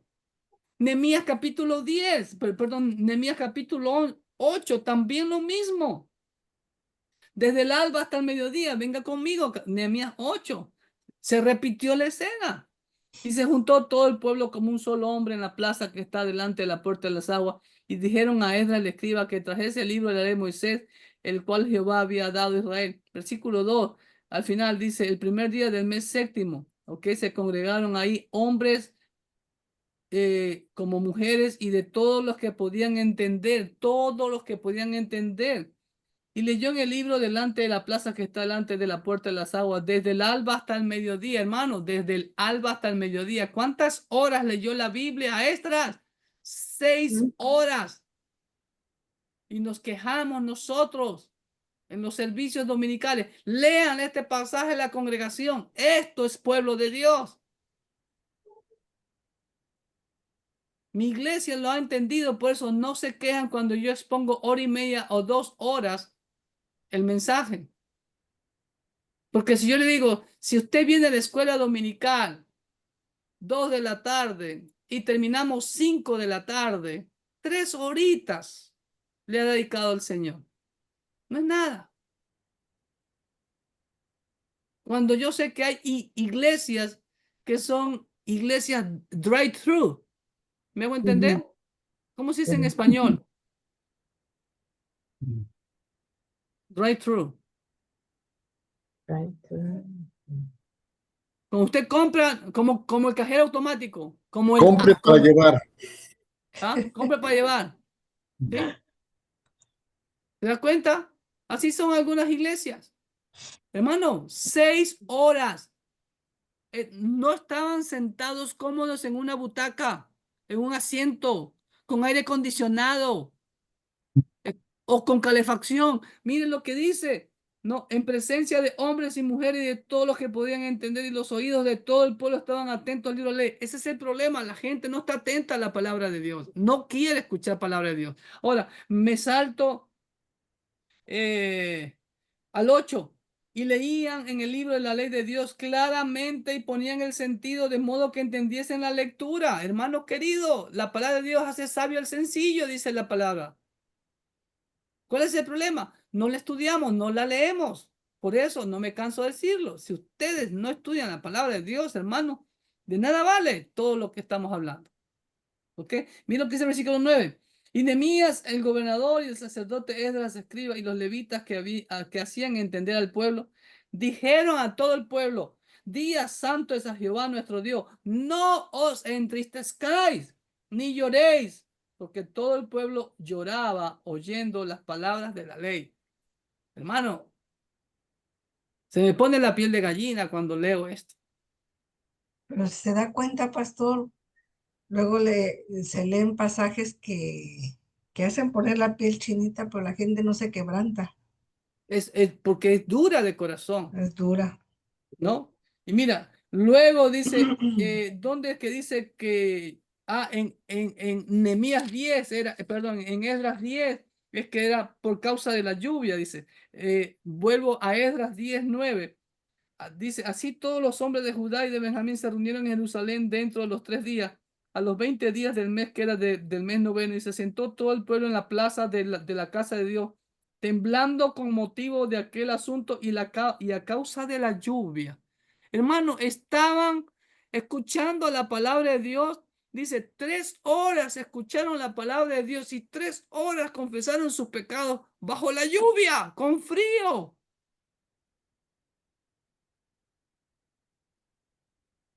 Yo les animo a ustedes que a sus congregaciones les hagan estudiar estos pasajes. ¿Sí ven? Y dice, y se levantó el sacerdote Esdras y le dijo: vosotros habéis pecado por cuanto tomasteis mujeres extranjeras, añadiendo así sobre el pecado de Israel. Ahora pues dad gloria a Jehová, Dios de vuestro Padre, y haced su voluntad, y apartados de los pueblos de las tierras y de las mujeres extranjeras. Y respondió toda la asamblea y dijeron en alta voz: así se haga conforme a tu palabra. Aleluya. ¿Se dan cuenta? Lo mismo pasó en Nehemías capítulo 8. Estos dos pasajes Me encanta. Y aquí vemos la clave para el avivamiento, hermano. No son las canciones, no son las alabanzas, discúlpame, es la palabra de Dios. Leyeron 6 horas en Nehemías la palabra de Dios y obedecieron, se quebrantaron. No lloréis, dicen. No, dice, vuelvo a Nehemías. Y coman grosuras y bebed vino dulce y enviad porciones a los que no tienen nada preparado, porque día santo es a nuestro Señor. No os entristezcáis, porque el gozo de Jehová es vuestra fuerza. ¿Sí ve? Los levitas pues hacían callar a todo el pueblo diciendo callad porque es día santo y no se entristezcan. Y todo el pueblo se fue a comer y a beber y a obsequiar porciones y a gozar de grande alegría porque habían entendido las palabras que les habían enseñado. Entonces, ahí puedes ver la diferencia, Berito, entre la tristeza que produce salvación versus la tristeza de la condenación. Recuerda lo que dijo, recuerda lo que dijo el Señor. Allá será el llanto y el crujir de dientes. Sí, cuando no entienda la pregunta, obviamente que me voy a enfocar, ¿verdad? En el versículo, porque la pregunta está como que un poco confusa, Sí, está pero, un poquito media confusa la pregunta, ¿no? pero Sí, está bien enfocarnos en el libro, los versículos, ¿verdad? pero lo que entiendo es que el antitético, ¿no? La contraparte, hablando de la mundanalidad o de ser piadoso, o de Ujú, ser pío, santo, ¿me entiendes? ujú, Justo, eso, justo, ¿sí ve? ¿Sí ve? El mundano es lo que le dije hace un momento, el espiritual versus el carnal, es lo que ujú. quiere decir ahí. Entonces, Ok. ¿cómo ves esa tristeza? Los carnales dicen, ah, no, como por ejemplo, cuando nosotros, yo no era cristiano, dijo, esos locos fanáticos, ¿no? Que pierden su tiempo, ¿no? Es como yo le decía a unos jovencitos, como Pablo dice en Romanos capítulo 6. ¿Sí ve? Ahí está el paralelismo antitético, Berito. Aunque no sepas el concepto, pero lo sabes, o no sabes, perdón, aunque no sepas el título, pero sabes el concepto. Como Pablo dice, no, así como usaste vuestros miembros para la inmundicia, de la misma manera o mucho más, úsalos para el Señor. Me pongo como ejemplo, así como yo me amanecía en el mundo, ¿no? Con mis amigos, tomando esto que lo otro, ¿no? Todo mi cuerpo lo daba para la inmundicia, es mucho más para mi Señor. ¿Me hago entender o no? Si ves, ese es un paralelismo antitético. ¿Estamos? Ok, ahora volvamos a Números capítulo 10. Ok, el resto de los ejercicios, por favor, los hacen. Si tienen cualquier inquietud y por favor, veo que se me están atrasando con las tareas. Por favor, pónganseme al día. ¿Ok? ¿No he recibido las vías? Sí, las tuyas. No me acuerdo ahorita, Berito. Pero ya le envié 3. Pero hablo en general. Hablo en general, Pastor, Berito. pastor, Sí, bueno, yo también ya le envié las tareas, sí, sí, pero sí. quisiera,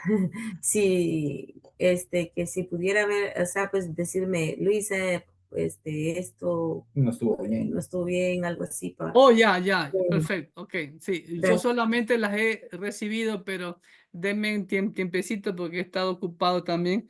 Nos está visitando nuestra hija desde Mississippi con nuestra nieta y de verdad que, pobrecita mi hija, oren mucho Feliz. por mi hija, de verdad. Mi nieta roba energías. Así son los Así son bebés, las. pastor. Sí, sí, Es robo energía. Yo ando ahorita como a la noche porque no, hombre, es robo energía mi nietecita. No, es cosa seria. Hay que estar pendiente de todo ahí porque, ¿no? Está en edad, está en edad. ¿Ok? Pero sí. Pero, Berito, ¿por dónde me enviaste tus tareas, Berito? Por el correo electrónico.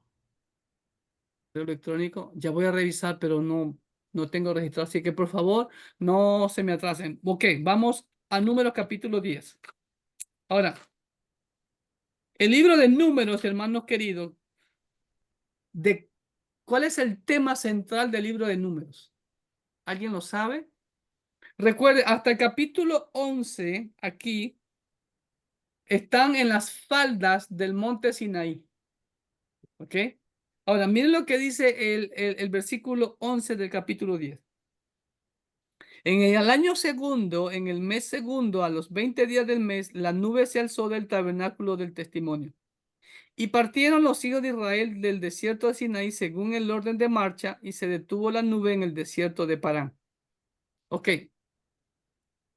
Si usted ha leído todo bien el libro de Números, se da cuenta que Números ya relata prácticamente todas las jornadas desde el desierto de Sinaí hasta Cades Barnea, donde quedaron estacionados. ¿Ok? ¿Alguien se acuerda cuántos años estuvo Israel en Cades Barnea, en el desierto de Parán? Berito, no lo diga, pero no te me vayas. ¿Dónde se me fueron? ¿Ok? ¿Quién? Perdón que no me acuerdo. ¿Quién es el hermano Motorola? No me acuerdo siempre quién es el hermano Motorola. Creo que es el hermano... ¿cómo es? Gregorio. Creo que es el hermano Gregorio. Hermano Creo que... Motorola es. Hermano, es que acá Motorola es que anda bien loco, pues, que se la junta. No me Oh. reí. Son terribles los mexicanos, ¿no? Ah, anda Motorola, bien loco. Qué bárbaro. Ok, ahora, hermano, por eso la importancia de conocer la Biblia. Ok, les digo, el pueblo de Israel estuvo asentado en Cades Barnea 38 años, hermano, esperando que todos los rebeldes murieran. Ahora, el libro de Números relata ya la inauguración del tabernáculo, las indicaciones de Dios, cómo debían marchar, cuándo debían marchar. Cuando se alzaba la nube, marchaban. Cuando la nube se asentaba, se detenían. Y puede ser un día, 2 días, 4 días, 2 meses o 38 años se quedaron en Cades Barnea por los rebeldes. Ahora bien, en el año segundo, en el mes segundo, a los 20 días del mes, la nube se alzó del tabernáculo del testimonio. Hermano, ¿cuántos días o qué tiempo estuvieron asentados los israelitas en el monte Sinaí? ¿Alguien lo sabe? ¿Alguien puede deducirlo? Vamos, rapidito, que nos quedan unos minutos.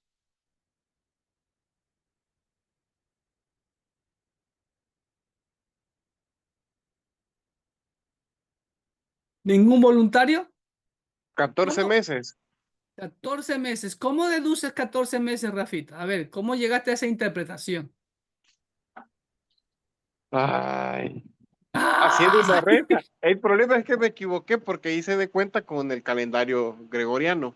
Ah, sí ve, cuidadito, cuidadito. Eso es uno de los errores hermenéuticos. Olvídense, amados hermanos, del calendario que usamos gregoriano.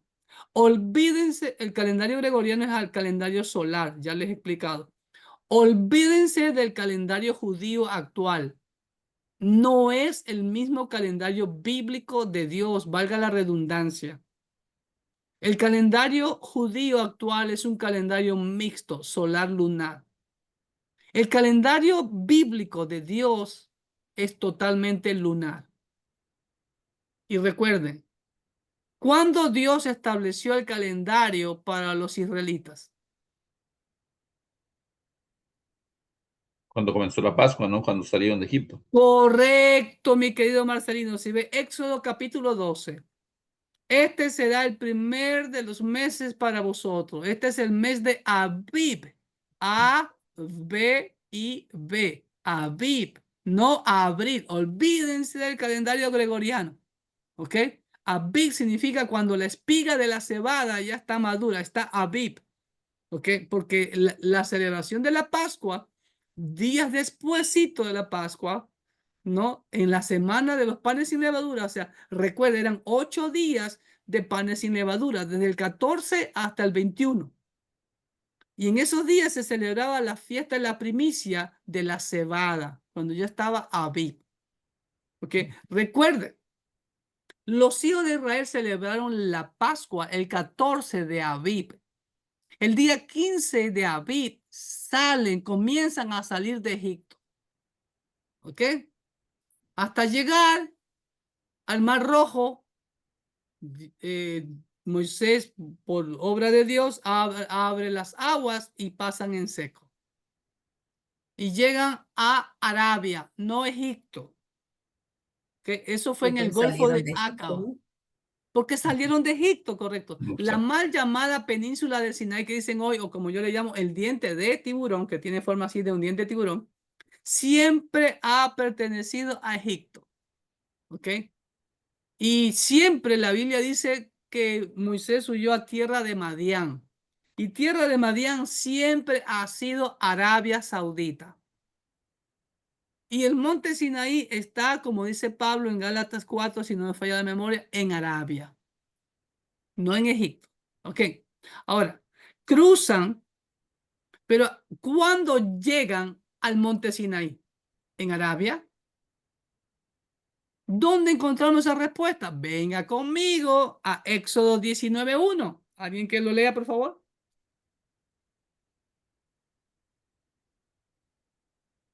Ven. Dice, en el mes tercero de la salida de los hijos de Israel de la tierra de Egipto, en el mismo día llegaron al desierto de Sinaí. Ok, ahí está la clave. ¿Se dan cuenta? Por eso hay que Mes estudiar la tercero. Biblia. En el mes tercero, en el mismo día. ¿Qué significa el mismo día? En el primer día del mes que ya inicia. Eso es ese es un término, una fraseología como acabamos de estudiar. En el mes tercero, en el mismo día. ¿Pero qué día, pastor? Si el mes tiene 30 días. Cuando dice en el mismo día significa el primero, cuando ya empezó. ¿Ok? Entonces, estuvieron desde el 1 del mes 3 en el primer año. Y aquí en Éxodo 10, el número 10:11 dice en el año segundo, en el mes Segundo mes. segundo, a los 20 días del mes. Es decir, le faltaban ¿cuántos días para que llegue el mes tercero? 10 días. Entonces, ¿cuántos días estuvieron asentados en el monte Sinai? Tic, tic, tic, tic, tic, tic, tic, tic, tic, tic, tic, tic, tic, tic, tic, tic, tic, tic, tic, tic. Recuerda, el calendario bíblico son 12 meses, de 30 días son 360 días. Le faltaban 10 días para llegar al mes tercero, entonces tuvieron 300 días, ¿no? 350 días asentados en las faldas del monte Sinai. Ahora bien, ¿qué preguntas puedes hacerte ahí? Vamos, escarba, comienza a escarbar, vamos. ¿En dónde estaban? En las faldas del monte Sinai. Muy bien, ¿qué preguntas puedes hacerte? ¿Cuánto tardó Moisés allá arriba? Bueno, 40 días y 40 noches, dice la Biblia, y después otra vez 40 días y 40 noches en la segunda vez que subió, porque las primeras tablas se las tiró a los paganos, herejes, rebeldes, puercos, sucios, marranos. Hicieron el becerro de oro y estaban en orgía, porque eso dice en el hebreo. Éxodo 29. 19:1, en el tercer mes. Ahora, hermano, ¿qué podemos aprender ahí? Ahora, ¿qué cosa diferente pudo haber dicho Moisés? No haber dado fecha. ¿No es verdad? Ujú, sí. ¿Sí ves? Esa es una de las preguntas en el método que nosotros usamos. Primero, identificar quién está hablando. ¿Quién está hablando en el versículo 11? Moisés escribió el libro de Números. Muy bien. ¿Qué cosa diferente pudo haber escrito Moisés? Es la segunda pregunta que tenemos que hacer. No pudo haber puesto fecha. Simplemente partieron los hijos de Israel de Sinaí hasta el desierto de Parán, ¿sí o no? ¿Pudo o no pudo haber hecho eso? Sí. Ok, ahí viene la tercera pregunta. ¿Qué puedo aprender de lo que afirmó Moisés? Bueno, es Dios, porque Dios es que inspira la palabra.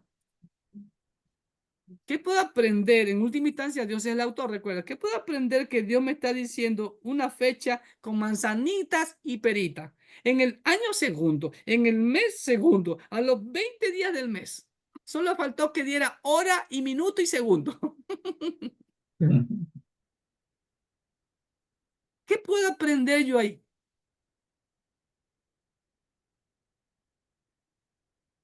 ¿Por qué estuvieron 350 días los israelitas ahí? ¿Qué estuvieron haciendo en 350 días? Hasta que se acabara tal vez la primera generación. No, Oh, pues. todavía no viene Luisita, aún no viene el relajo de los rebeldes. Aún no viene el relajo de los rebeldes. Todavía están en el monte Sinaí.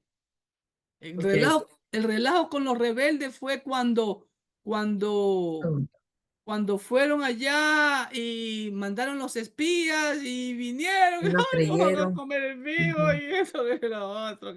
Son muy grandes. Solo Josué y Caleb dijeron, no, son pan comidos y Dios está con nosotros. Estoy parafraseando, ¿no? Sí, claro. Y de ahí dijo, no. Estuvieron preparando las cosas para el tabernáculo. Ya habían erigido el tabernáculo. Números, capítulo. ¿Dónde fue que vimos? Capítulo 8. No. ¿Dónde lo vimos, Berito? En el primer mes, en el primer día. Perdón, vengan a Éxodo capítulo 40, rapidito. Éxodo 40. Versículo 17, rapidito. Éxodo 47. Así, en el día primero del primer mes, en el segundo año, el tabernáculo fue erigido. ¿Sí ven? Entonces, si ven, el 1 de Abib fue erigido el tabernáculo. Pero Pero claro, en el segundo año. ya en el segundo año, correcto, ya habían pasado más de 300 días ahí. Exacto. Ahora, no todo el mundo estaba preparando el tabernáculo. Habían ciertos escogidos. Ahora, ¿qué me quiere enseñar Dios con esto? Aquí hablamos de tiempo. A ver, escarben, amados hermanos, escarben. Y después de estos 350 días, ahí se dijeron, campamento, toca trompeta, se alzó la nube, a marchar. ¿Hacia dónde? Hacia el desierto de Parán, Israel, tierra de Canaán. Bueno, en ese tiempo pienso yo, hermano, que fue un tiempo de preparación, tanto militarmente hablando como también con respecto a los mandamientos de Dios. ¿Piensas tú? ¿O qué dice la Biblia? Buena observación. ¿Sí ven? Aquí es, por eso le digo, la práctica, hermano. En la práctica ahí van a entender más. Por eso es necesario conocer bien la palabra de Dios. Hermano, aquí hay un principio. ¿Cuál es el principio, hermano? Redimiendo bien el tiempo. Redimiendo bien el tiempo, los días son malos. Ok. Ahora, ¿por qué 350 días? ¿Y por qué no se quedaron para siempre ahí? Si estaban chéveres, estaban padrísimos ahí. No trabajaban, Maná todos los días. estaban bajo la nube, comían todos los días, sus vestidos no se desgastaban, sus sandalias no se desgastaron, tomaban agua de la roca, de la Peña de Oré, que todavía existe ahí está la evidencia arqueológica, el monte Sinaí. ¿Ya? ¿Qué principio encontramos ahí, hermano? Número uno, hermano. Hermano, esto de aquí es muy parecido. Bueno, no es parecido. Es una tipología de lo que es de la vida del caminar del cristiano. De lo que es la vida del marchar del pueblo de Dios. ¿Me hago entender? Porque uso la palabra que me está diciendo aquí, marchar. Del momento que la persona acepta a Cristo, sale de Egipto, ¿a dónde tiene que ir? Hello, al desierto. Inmediatamente que la persona acepta a Cristo, debe pasar por el desierto de Dios. Yo iba a decir a la tierra prometida, pero no, todavía no. No, ¿te das cuenta? No, no, no, no, Hay que pasar no. por el proceso. Aquí está el proceso, correcto. Este es el proceso, el marchar, el caminar, el proceso del cristiano. Fíjese, hermano, que hace alguno, bueno, cuando recién empezamos el curso, usted dijo algo que a mí me llamó mucho la atención y siempre lo recuerdo en la iglesia, ¿no? Que desde que tenemos un encuentro personal con Cristo, ya nadie vuelve a ser el mismo, ya nadie vuelve a ser igual. Correcto, correcto. Entonces, Nunca más volvieron a Egipto. Aunque algunos rebeldes querían levantar un capitán y volver. ¿Se dan cuenta? Amado hermano, por eso te ruego y te voy a ir enseñando más pasajes así para irlos escudriñando. Hermano, aquí Dios me muestra un principio, la necesidad de que todo creyente que sale de Egipto vaya al desierto, al monte de Dios. Y eso lo vemos en la vida de Pablo, en la vida de los discípulos. Jesús nos los envió. Reciban el Espíritu Santo y vayan y prediquen a Jerusalén, toda Judea, Samaria. No, wait a minute, dice el gringo. Vengan y aprendan de mí. 3 años y medio según otros. Primero, hermano, el principio que vemos primero es que tenemos que pasar por un tiempo por el desierto de Dios. ¿Qué hicieron en el desierto? Número uno, descansas en el regazo de Dios. Imagínate los israelitas ahí viendo el monte humeando todos los días, la presencia de Dios ahí, la gloria de Dios sobre el tabernáculo en el lugar en donde está el arca, en el lugar santísimo, la nube que los cubría para protegerles del fatigante calor durante el día y la columna de fuego por la noche dándole calefacción en el cruel frío del desierto. Vivían 24 horas en un clima primaveral como ciudad de Guatemala, la ciudad de la eterna primavera, como dicen, ¿no es verdad? Amén.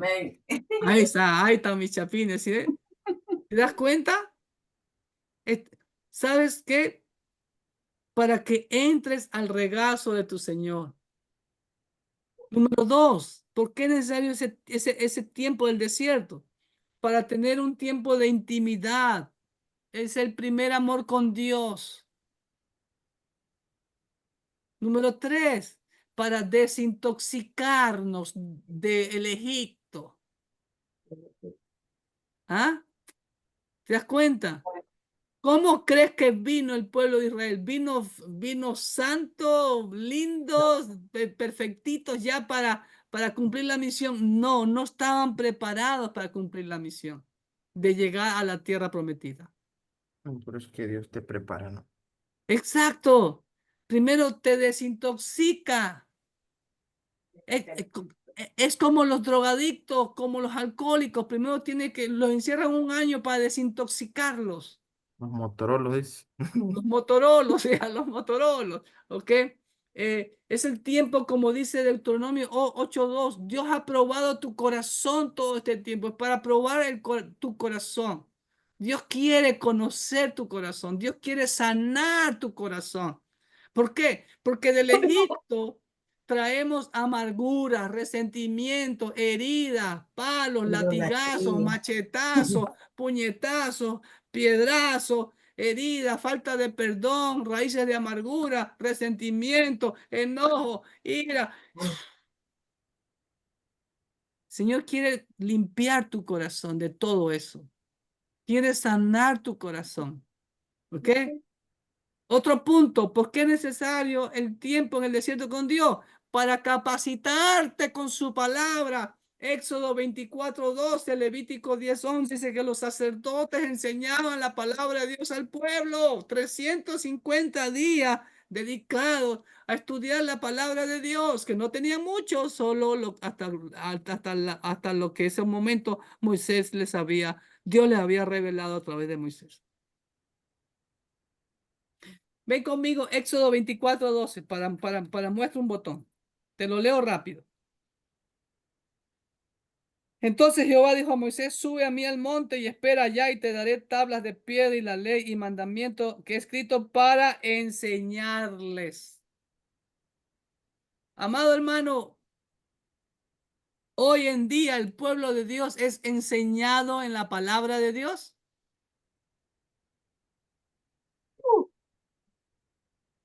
Hola. Hoy en día se enseña la palabra de Dios o lo que hace es predicar y predicar y predicar. Hoy en día solo se predica. No se enseña, hermanos. Por eso estamos como estamos, más divididos que un rompecabezas. Porque el pueblo no está enseñado en la palabra de Dios. Hay que predicar, sí, al inconverso. Una vez que ganaste al inconverso, una vez que ya lo saca de Egipto, ¿sí ves? ¿Cuánto tiempo demoró salir de Egipto, hermanos? 3 días, más o menos por ahí. Ahora, ¿cuánto tiempo estuvieron en el monte Sinaí? 350 días. ¿Cuántas horas al día los sacerdotes le enseñaban la palabra al pueblo? Imagínate, no tenían no tenían que trabajar, amados hermanos. No tenían televisión para ver las novelas, las O el redes mundial. sociales, o el mundial ahora, para ver perder a mi Ecuador perdiendo tiempo por gusto, ¿sí ves? La madre que perdió mi equipo. Pero vi a México que ganó México, eso sí, lo celebramos. Amén. Estamos. Ahora, ¿se dan cuenta, hermanos? ¿Y sabe qué también es? Es un tiempo para aprender a depender solamente en Dios. ¿A quién tenían en el desierto los israelitas? Solo a Dios. Dios los alimentó, Dios les dio de beber, Dios les dio un techo, excelente clima. Aprender a depender en Dios. ¿Te das cuenta? Si ves, mira, solo en un versículo, 1 y 2. ¿Cuántos puntos sacamos ahí? Ahí comienza la aplicación y hace la pregunta. Hermano, usted hoy depende de Dios. Hermano, usted tiene una intimidad con el Señor. Hermano, usted ya ha sido sanado por el Señor. Ya ha pasado por el desierto. Ya el Señor conoce su corazón. Bueno, el Señor conoce los corazones, pero se ha dejado sanar su corazón. Como dice Oseas, te trae. Oseas 2:14, atráele al desierto y le hablarás al corazón. Para eso Dios. Pablo, ¿qué pasó Pablo cuando se convirtió? Dice la Biblia que pasó 3 años entre Arabia y Damasco. El fariseo de fariseos, el que estuvo instruido a los pies de Gamaliel, también se aplicó para él. Necesitaba el desierto. Elías necesitó el desierto. ¿Cómo estaba Elías? Señor, no, quítame la vida, Señor. ¿A dónde fue Elías? Al monte Sinaí. Ahí está la cueva de Elías en el monte Sinaí. ¿Te das cuenta? Y creo, ahí sí voy a decir como mi hermano Marcelo, yo creo que Pablo estuvo ahí también. Porque ahí estuvo en el monte de Dios. Pastor, yo algunas veces me he preguntado, bueno, ¿por qué Dios eligió habiendo tantos paisajes tan bonitos, tan verdes, tan, con mucha agua? ¿Por qué eligió ese tipo de... Exacto, amada. ¿verdad? Esa es la pregunta que usted tiene que hacer. ¿Por qué? ¿Por qué esto? ¿Por qué no lo otro? ¿Qué puedo aprender del carácter de Dios? ¿Qué quiere informarme Dios con eso? Correcto. Entonces, ahí dependencia. Y yo hice la ilustración hace días atrás, hermano, no la tengo aquí ahorita a la mano. Es como un paraguas. ¿Qué pasa si está lloviendo y te sales del paraguas? Te moja todo. Te mojas. Protección, dependencia en Dios. Dependan de mí, no dependan de sus fuerzas, no dependan de sus recursos. Ni de lo que miran. ¿Sí es? ¿Se das cuenta? Ahí vemos un principio. Todos tenemos que pasar por el desierto. Principio número 2. Una vez que ya estaban sanados de corazón, ya estaban capacitados en la palabra de Dios, ya aprendieron a depender solamente en Dios, ahora sí, a marchar. ¿Qué significa eso, hermano? El pueblo de Dios no es estático. Porque ahí puede decir, no, señor, aquí estamos chévere. Tenemos agua, tenemos ganado. ¿Ah? Hay comodidades. Hay comodidad, no, aquí estamos bien, señor, aquí nadie nos molesta, no tenemos enemigos, aquí estamos chéveres, señor. Ahora, recuerda algo, amado hermano, por eso tienes que entender hasta la geografía. Cerca del monte de Dios, ¿tú crees que en ese tiempo todo era seco? Hello. No había pastos. Hello. Ven conmigo a Éxodo capítulo 3. A veces leemos superficialmente la Yo Biblia. creo que sí, pero No, ahorita no, no, acá, nada, Berito, nada de que yo creo. Vente a la Biblia. no, La Biblia. pero yo creo que sí había, pero ha cambiado mucho con el clima, ha cambiado. Claro, claro, Berito, vente a Éxodo 3. Apacentando Moisés las ovejas de Jetro, su suegro, sacerdote de Madián, llevó las ovejas a través del desierto y llegó hasta Horeb, monte de Dios. ¿Qué te Y dice el eso? pasto, pues estaba pastoreando en un lugar fructífero. No las llevó a que se mueran de hambre y de sed. Por eso te das cuenta, mi amado hermano, la Biblia, y aprenderte, reconocer, léela 1, 2, 3, 4, 5, 6, 7, 8, 9, 10, 11, 30, 50 veces. Entonces, cuando tú vas a escudriñar, vas a interpretar, te acuerdas de este, de aquí, de acá, ándale, y ve, mira. Y para la gloria de Dios, amado hermano, Amén. aquí está todo la exposición del versículo 11 al 28. Miren, con toda humildad, miren, nada más. No hay nada acá. Y no hay nada acá. Solo un bosquejo. Y Berito, ¿cuánto tiempo expuse todo esto, Berito? 2 horas. No, no, no, no, no, no seas exagerada, Berito. Solo fueron 1 hora y media ayer, Berito. ¿Sí ves? Se está quejando, se está quejando. Se está quejando. ¿Sí ves? 1 hora y media, mía, solo bosquejo. Cuando la práctica hace al maestro. Cuando ustedes practiquen, llegarán a ese punto, hermano. Amén. Amén. Amén. Amén. No escucho Amén. los amenes. Amén o no amén, dice el niño. Ajá. Amén o no amén. Amén. Así es. ¿Ok? Así que, bueno, entonces ahí les dejo esa partecita. Y todavía no más, mire cuánto tiempo nos tomamos solo versículo 1 y versículo 2. Bueno, todavía no entramos bien al 2. ¿Ok? Solo el tiempo de los 350 días, ¿sí ve? Estamos. Y después a marchar. Entonces ahí vemos que la iglesia, el creyente no es estático. Tiene que moverse. Tiene que marchar cuando ya está preparado. Pero pregunto, hermano, ahí viene la aplicación. Hoy en día, ¿los hermanos de la iglesia están preparados para marchar hacia la tierra prometida? No. Ok, nos quedamos ahí, completamos el tiempo porque empezamos tarde. Y bueno, por favor, os ruego por las misericordias de Dios, como dice el apóstol Pablo, que presentéis vuestros cuerpos a la concentración de hacer las tareas. Ok. Esa es primera de Clever 12:1, ¿ok? Estamos. Primera de suponía, dice. Primera de suponía. Estuvo bueno, primera de Me da suponía. eso, por Dios. Ok, voy a Ahora, terminar hermano, de... ayuda, dice